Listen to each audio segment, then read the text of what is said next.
Ever since its premiere in 2020, Smiling Friends has garnered a large fan base rivaling fellow Adult Swim show Rick and Morty. Created by YouTube personalities Michael Cusack and Zach Hadel, Smiling Friends follows a charity whose goal it is to make others smile. Through its use of absurdism, reference, and realistic dialogue, the show is making people across the globe laugh and smile. But therein lies an irony. We, the viewers, are smiling while watching characters try to make others smile in universe. We are no different than Mr. Frog, Shrimp, or Silly Samuel. We are the clients of the Smiling Friends.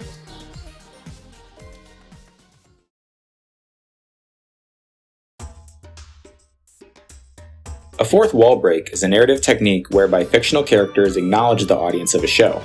Fourth wall breaking may be employed to encourage audience interaction or make a humorous joke, but Smiling Friends breaks the fourth wall for a different reason. The show is reinforcing our understanding that the characters know we're watching them. For example, in The Boss Finds Love, Charlie, Pim, and Alan face the audience when giving a hyperbolized shock reaction, which tells us that they are expecting us to laugh at their faces. Other examples of the Smiling Friends being cordial with the audience appear throughout the show. Sorry. Oh. Merry Christmas, everyone! Additionally, not a single smiling friend asks the narrator who he's talking to at the end of the GLEP episode, connoting that they know we're watching. So we know that the characters are cognizant of the audience, but how do we know that they're trying to make us laugh?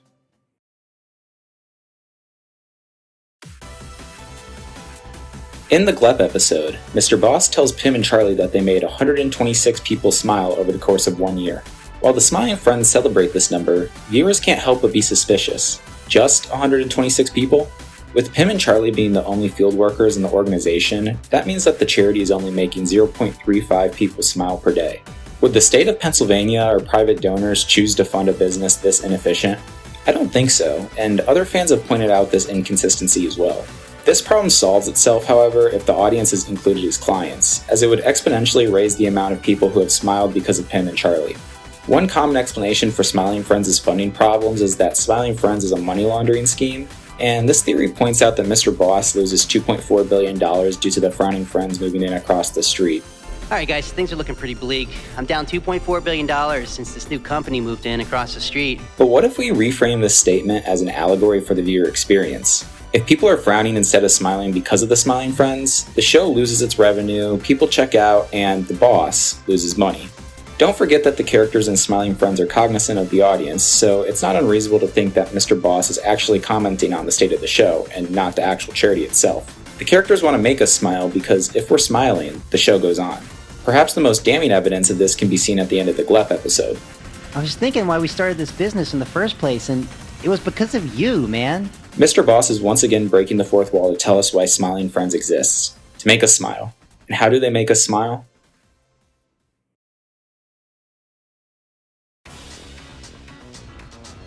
Throughout Smiling Friends, Zach Hadel and Michael Cusack include references to our world, creating an extensive list of jokes that build off material the viewer is familiar with. Take for example this moment from the end of Silly Samuel. Do you realize something? If we fail this inspection, we could lose our office and we'd have to move out of it. This scene is a reference to this video by infamous locale Chris Chan. Do you realize something? Let me tell you.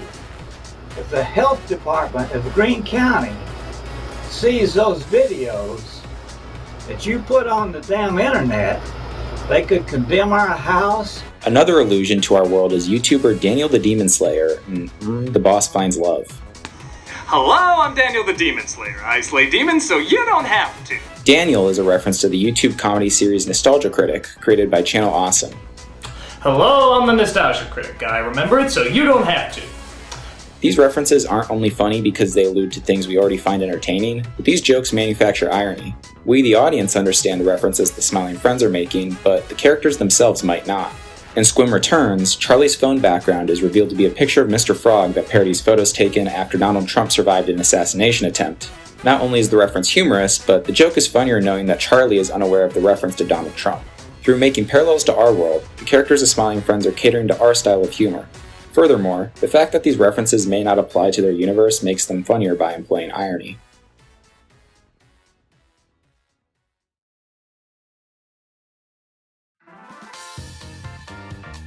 When consuming media, we expect certain things. Narratives are a natural progression, the line succeeding the previous should build upon the last, the visuals should match the story, and so on.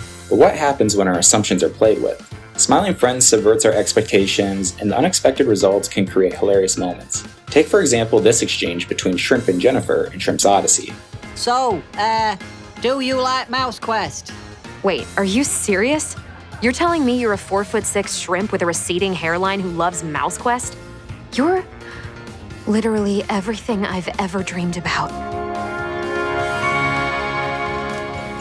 Another case of subverting our expectations occurs at the end of Enchanted Forest. It's from a good man, a forest folk named Mip, who sadly passed away on his journey here. Did you just say Mip? Yeah, Mip, yeah. Oh my god. Did you know him? He was the entire reason I haven't been able to smile for my portrait. He's my stalker. These jokes are funny because they lean into the absurd. They defy what we know about the Smiling Friends world, all while being unpredictable. These jokes also usually take place at the end of each episode, functioning as a plot twist ending. One more example is the end of The Magical Red Jewel, when Pim and Mr. Boss are about to be publicly executed. Wait, what did you just say? A Spanish prayer! But that's impossible.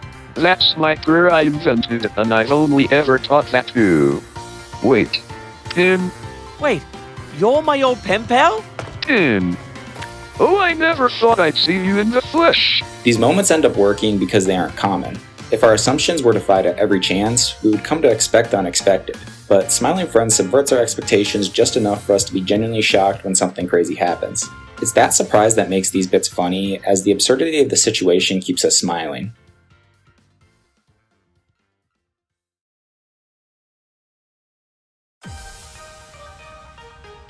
In between wacky moments and crazy visuals, Smiling Friends grounds the audience in realistic dialogue.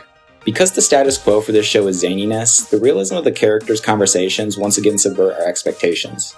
In Mole Man, the narrative builds up the reveal of Mole Man's thing, yet this is what happens when the reveal occurs. You know, I just gotta say, we avoided seeing it the whole time, Pim, and I just saw it right there, and it was not as bad as I thought. It looked pretty good. The penis? Yeah, I saw it too. Yeah, it looked good. Looked like a because he hyped penis. it up and said it would be horrible. Yeah. As the audience, we've been conditioned by the show to expect strong reactions from our characters. Their tame response catches us so off guard that it makes the joke hilarious. Another realistic exchange occurs between Charlie and Satan, and Charlie dies and doesn't come back. So what's going on? Yeah, I don't know. It's just becoming too much damn work, you know? Like, I've got 100 emails piling up on my Gmail account. Here, the realistic dialogue is humorous because it violates what we expect from the Charlie-Satan dynamic. In our culture, we know Satan to be an evil overlord, so to see Charlie and Satan riff with a balanced power dynamic is hysterical. It's also important to note that, like absurdism, these moments are best used sparingly. In the infamous Brazil episode, the plot, dialogue, and animation all lean into realism too much, and the episode wasn't well received. Ultimately, when Smiling Friends sneaks in unexpected, organic moments to an otherwise off-the-wall show, it makes for some funny moments.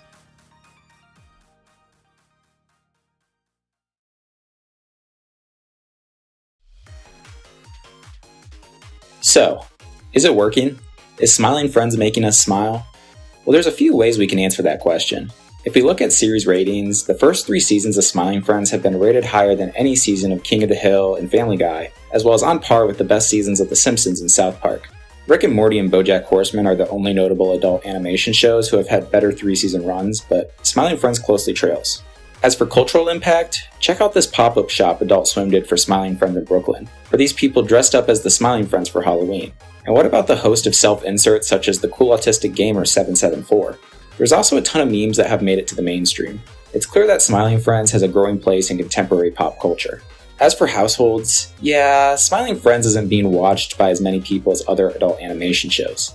Rick and Morty averaged over 7 times the amount of viewers that Smiling Friends did over its first 3 seasons. That being said, Rick and Morty, The Simpsons, South Park, these were shows built for live cable television, long before streaming services were a dominant force in entertainment. Smiling Friends is the opposite, designed for streaming where many viewers may not tune in on release. So live viewership may not be indicative of how effective Smiling Friends is. What we can take away from viewership counts is that Smiling Friends is doing better than other new Adult Swim shows like Common Side Effects and Ha Ha You Clowns. So, in conclusion, I guess, Smiling Friends is not going to be a craze like The Simpsons was in the 90s, but the show is clicking with the people it is reaching. Then again, not everyone needs to be reached. Some people are already smiling and laughing. Still, the Smiling Friends are making us, their loyal clients, smile, and they will continue to do so for multiple seasons to come. Psych! Charlie, what does it mean? Charlie, you were my everything. World's up, man. Charlie, am I losing my goddamn mind? If it's gone, where will I find it? Thank you for those beautiful words, Mr. Boss.